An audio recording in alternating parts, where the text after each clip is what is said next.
أعوذ بالله من الشيطان الرجيم بسم الله الرحمن الرحيم وإنه لفي زبر الأولين أولم يكن لهم آية أن يعلمه علماء بني إسرائيل ولو نزلناه على بعض الأعجمين فقرأه عليهم ما كانوا به مؤمنين كذلك سلكناه في قلوب المجرمين لا يؤمنون به حتى يروا العذاب الأليم فيأتيهم بغتة وهم لا يشعرون.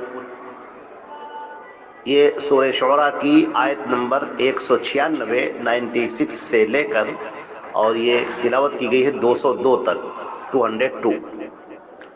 اور ترجمہ ان آیات کا یہ ہے کہ بے شک یہ یقیناً پہلے لوگوں کی کتابوں میں موجود ہے، اور کیا ان کے لیے یہ نشانی نہ تھی کہ اسے بنی اسرائیل کے علماء جانتے ہیں، اور اگر ہم اسے غیر عرب لوگوں میں سے، عجمی لوگوں میں سے کسی پر نازل کرتے پس وہ ان پر پڑھتا تو وہ بھی اس پر ایمان لانے والے نہ ہوتے.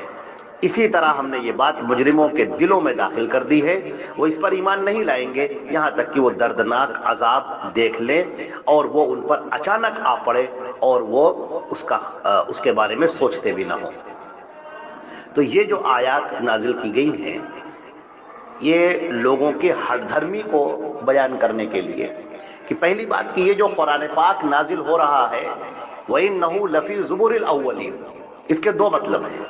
ایک تو اس کا مطلب یہ ہے کہ یہ جو ہے پہلے کی کتابوں میں موجود ہے، اللہ نے اس سے پہلے جو آسمانی کتابیں اتاری، تورات ہے، زبور ہے، انجیل ہے، اور جو صحیفے اتارے گئے ان کے اندر جو مضامین ہیں توحید کے، رسالت کے، آخرت کے، نیک کاموں پر ابھارنے کے، اللہ کی توحید کو اچھی طرح سے بیان کرنے کے، شرک کو واضح کرنے کے، یہ سارے مضامین جو قرآن پاک میں پیش کیے جا رہے ہیں یہ سارے مضامین پہلے بھی پیش کیے جا چکے ہیں.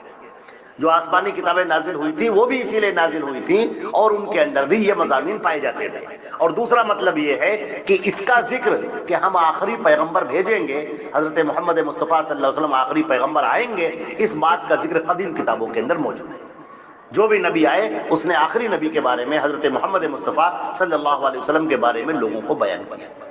آج ان کی بگڑی ہوئی شکلوں میں بھی جو تحریف کر دی گئی ہیں، کتابیں محرف کر دی گئی ہیں، اس کے اندر بھی آج بھی وہ اشارے اور وہ کنایے موجود ہیں جو آخری نبی کے آنے پر دلالت کرتے ہیں. اور مزے کی بات یہ ہے کہ آخری نبی کا انتظار ابھی بھی لوگ کر رہے ہیں.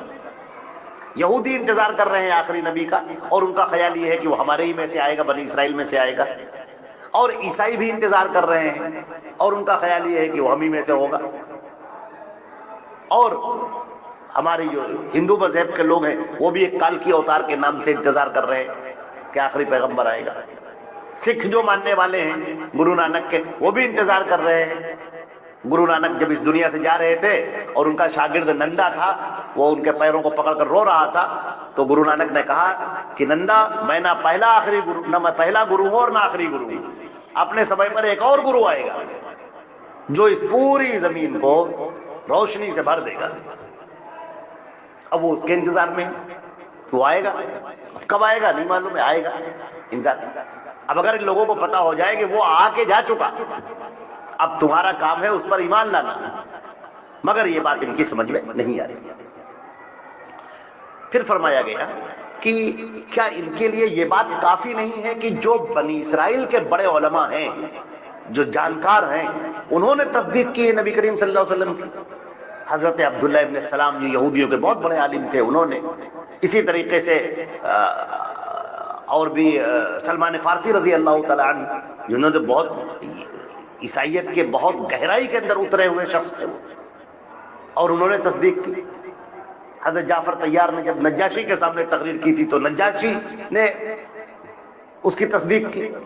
تو آپ دیکھیں جو بنی اسرائیل کے بڑے بڑے علماء ہیں، جید و چیدہ علماء، انہوں نے تصدیق کی اللہ کے نبی صلی اللہ علیہ وسلم کی.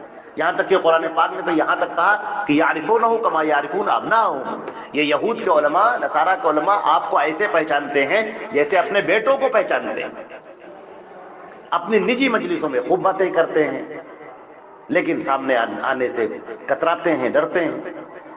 تو یہ بھی کافی ہے کہ نبی کریم صلی اللہ علیہ وسلم کی رسالت کے لیے آج ہر ایک ان کی تعریف میں رطب اللسان ہے، ہر ایک ان کی تعریف کرتا ہے، لیکن نبی اور رسول ماننے کے لیے لوگ تیار نہیں ہوتے، اس لیے کہ اس کے پیچھے بڑے ایک انقلابی ذہن کی ضرورت ہوتی ہے۔ وہ جو پہاڑوں سے ٹکرا دینے والا حوصلہ ہو، وہ بزدلوں کا یہ کام نہیں ہے، جو اپنے خول کو توڑ کر باہر نکلتا ہے، اپنے رسم و رواج کو توڑ کر باہر نکلتا ہے، اور وہ جو سچ کے ساتھ کھڑا ہو جاتا ہے اور ہر جھوٹ سے اور ہر باطل سے ٹکرا جاتا ہے، ایسے لوگ بہت کم ہوتے ہیں، اور اللہ کو ایسے ہی لوگ پسندیدہ ہیں۔ اہل عرب یہ کہا کرتے تھے کہ یہ قرآن پاک جو ہے وہ کوئی اعجمی ہے جو ان کو چپکے سکھا جاتا ہے۔ تو اللہ تعالیٰ نے اس بات پر حیرت کی اور کہا کہ کیسی بیوقوفی کی بات ہے، آدمی دشمنی میں کیا اتنا اندھا ہو جائے کہ وہ کیا بول رہا ہے یہ بھی سمجھ میں نہ آئے؟ تم کیا بولنا چاہ رہے ہو؟ کوئی عجمی کیا وہ اس طرح سے بڑھ سکتا ہے کہ تمہارے جو بڑے بڑے ادباء ہیں، بلغاء ہیں، شعراء ہیں، ان سب سے فصیح تر ہو جائے؟ اور یہ بتاؤ کہ اگر ہم عجمی کے اوپر کلام پاک نازل کر دیتے اور وہ تم کو پڑھ کر سناتا تو کیا تم ایمان لاتے؟ تم ایمان لے آتے؟ تب تو تم فوراً یہ کہتے نہیں یہ تو ہمارا ہے نہیں، یہ تو عجمی ہے، تب تو تم اس کا انکار کر دیتے۔ تو اب کیوں کہہ رہے ہو ان کے اوپر کوئی عجمی سکھایا جا رہا ہے؟ وَلَوْ نَزَّلْنَاهُ عَلَى بَعْضِ الْعَجَمِينَ، اگر ہم یہ عجم کہتے ہیں گونگے کو، تو اہل عرب کا معاملہ یہ تھا کہ وہ اپنے آپ کو کہتے تھے عرب، بہت فصیح و بلیغ اچھی طرح سے بولنے والے، اور باقی سب کو کہا کرتے تھے عجم یعنی گونگے، کہ ہمارے علاوہ کوئی بولنے کے لائق نہیں ہے، سب گونگے ہیں، ہم بولنا جانتے ہیں۔ تو اپنی زبان پر ان کو بڑا ناز تھا، اور اس کے بڑے قصیدے اور بڑے چیزیں ہیں۔ جب ان کے یہاں کوئی شاعر ہوتا تھا تو لوگ ولیمے کی دعوت کرتے تھے، جیسے لوگ ولیمے کی دعوت کرتے ہیں، عقیقے کی دعوت کرتے ہیں، ویسے ہی جب کوئی ان کا بچہ، کوئی بیٹا کوئی شعر کہتا تھا تو اس کی وہ دعوت کرتے تھے۔ اور وہ امرؤ القیس جو عربوں کا بہت بڑا شاعر ہے، گزرا ہے، اس کا واقعہ تو مشہور ہے کہ اس کا باپ نے اس سے کہا کہ ایک طویل زمانے تک اس نے کوئی شاعری نہیں کی، تو اس کے والد تھے بہت بڑے شاعر تھے اور وہ بادشاہ بھی تھے، تو انہوں نے اپنے بیٹے سے کہا کہ تم کیسے ہو، ہمارے خاندان کی ناک کٹا دو گے، ہمارے دادا پردادا اور فلاں فلاں سب شاعر تھے اور تم شاعر نہیں ہو، تو کچھ شعر کہہ کے لاؤ۔ استاد بٹھائے، بڑے بڑے شعراء کو بٹھایا کہ اس کو سکھائے، لیکن اس نے کبھی شعر نہیں کہا، اس کا ذہن ادھر جاتا ہی نہیں تھا۔ تو اس کے باپ نے کہا کہ اگر یہ شعر نہ کہے تو اسے قتل کر دو، یہ ہمارے خاندان کے لیے عار ہے۔ تو اس کو ٹائم دیا گیا، لیکن اس ٹائم پر وہ نہیں کہہ پایا، شعر ہو ہی نہیں پایا، 1 مہینہ 2 مہینے میں ایک کوئی شعر نہیں کہا۔ تو بادشاہ نے حکم دیا 2 لوگوں کو، جلادوں کو، کہ اس کو پکڑ کر لے کر جو پہاڑ ہے اس کے اوپر سے جا کر دھکا دے دو، گر جائے مر جائیے، ختم کر۔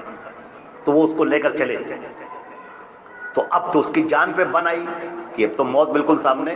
تو اچانک اس نے ایک شعر کہا جو بہت مشہور ہے، قفا نبکی من ذکری حبیب و منزلی بسقط اللواء بین الدخول فحوملی، کہ میرے دونوں دوستوں جو مجھ کو لے کر چل رہے ہو، رکو، ٹھہرو، ذرا اپنے محبوبہ کو یاد کر کے رو تو لے، ہم ان کے کھنڈارات کو دے کر آنسو تو بہا لے تھوڑا، دو مدن زندہ لوریے حوما کے پہاڑوں کے بیچ میں۔ تو جب یہ کہا وہ دونوں لوگ اس کو واپس لے آئے۔ اس کے بعد سے جو اس کی شاعری شروع ہوئی ہے تو بہت زبردست۔ تو اب آپ بتاؤ، وہ عرب جن کو اپنی شاعری پر ناز تھا اور اپنی زبان میں اتنا فخر کیا کرتے تھے، اللہ نے وہی کلام پاک انہی کے زبان میں اتار دیا، قرآن پاک۔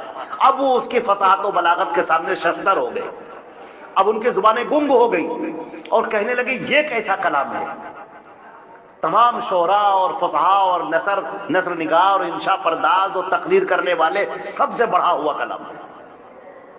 تو ان کے دل پر بہت اثر کرتا تھا، اسی لیے وہ بالکل حیرت زدہ ہوتے تھے۔ لیکن یہ معجزہ تھا۔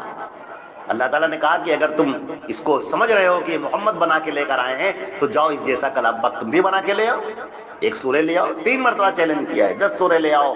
پہلے کہا کہ کلام پاک لے آؤ، پھر کہا 10 سورہ لے آؤ، پھر کہا سب سے کوئی چھوٹی سورہ لے آؤ، 1 سورہ لے آؤ، 10 آیتیں لے آؤ۔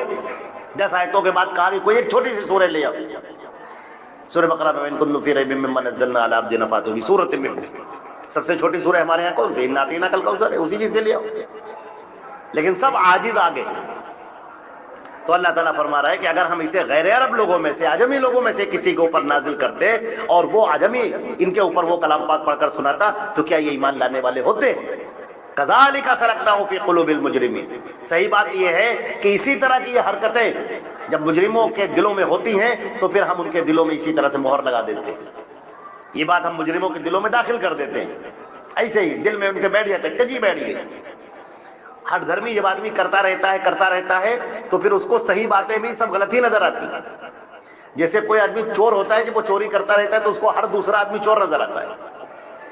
جو آدمی ہمیشہ جھوٹ بولتا رہتا ہے تو سامنے والے کو بھی جھوٹا ہی سمجھتا ہے۔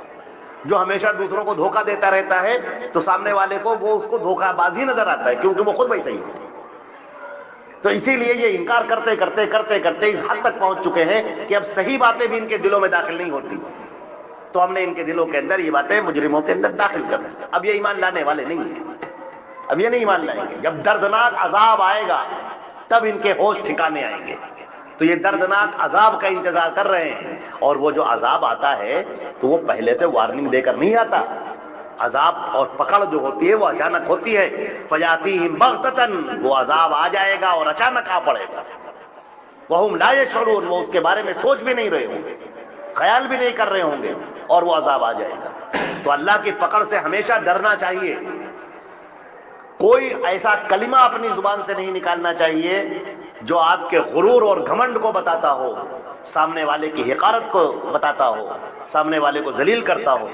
آپ بہت دولت مند ہیں اور ایسے کلمات اپنی زبان سے نکال رہے ہیں کہ جو اللہ کو ناپسند ہو تو ایسی دولت چھن جاتی ہے۔ اصحاب کہف کے واقعے میں یہ بات موجود ہے، وہ 2 باغوں والے کا قصہ جو مشہور ہے۔ بہت دولت تھی اور اس نے سامنے والے کے ساتھ میں حقارت کے ساتھ کیا اور اللہ کے ساتھ کفر کیا، شرک کیا، یہ پورا باغ ختم ہو گیا۔ سب جو بنجر زمین بنجر ہو گئی، بالکل ہاتھ اس کے بالکل خالی ہو گئے۔ جو کل کا کروڑ پتی ارب پتی تھا آج کا کنگال ہو گیا، روڈ پہ آ گیا۔ تو ان حالات سے ڈرنا چاہیے۔ ہمارے نبی صلی اللہ علیہ وسلم نے ایک دعا سکھائی ہے، اللہم انی اعوذ بک من زوال نعمتک وتحول عافیتک وفجاءۃ نقمتک وجمیع سخطک۔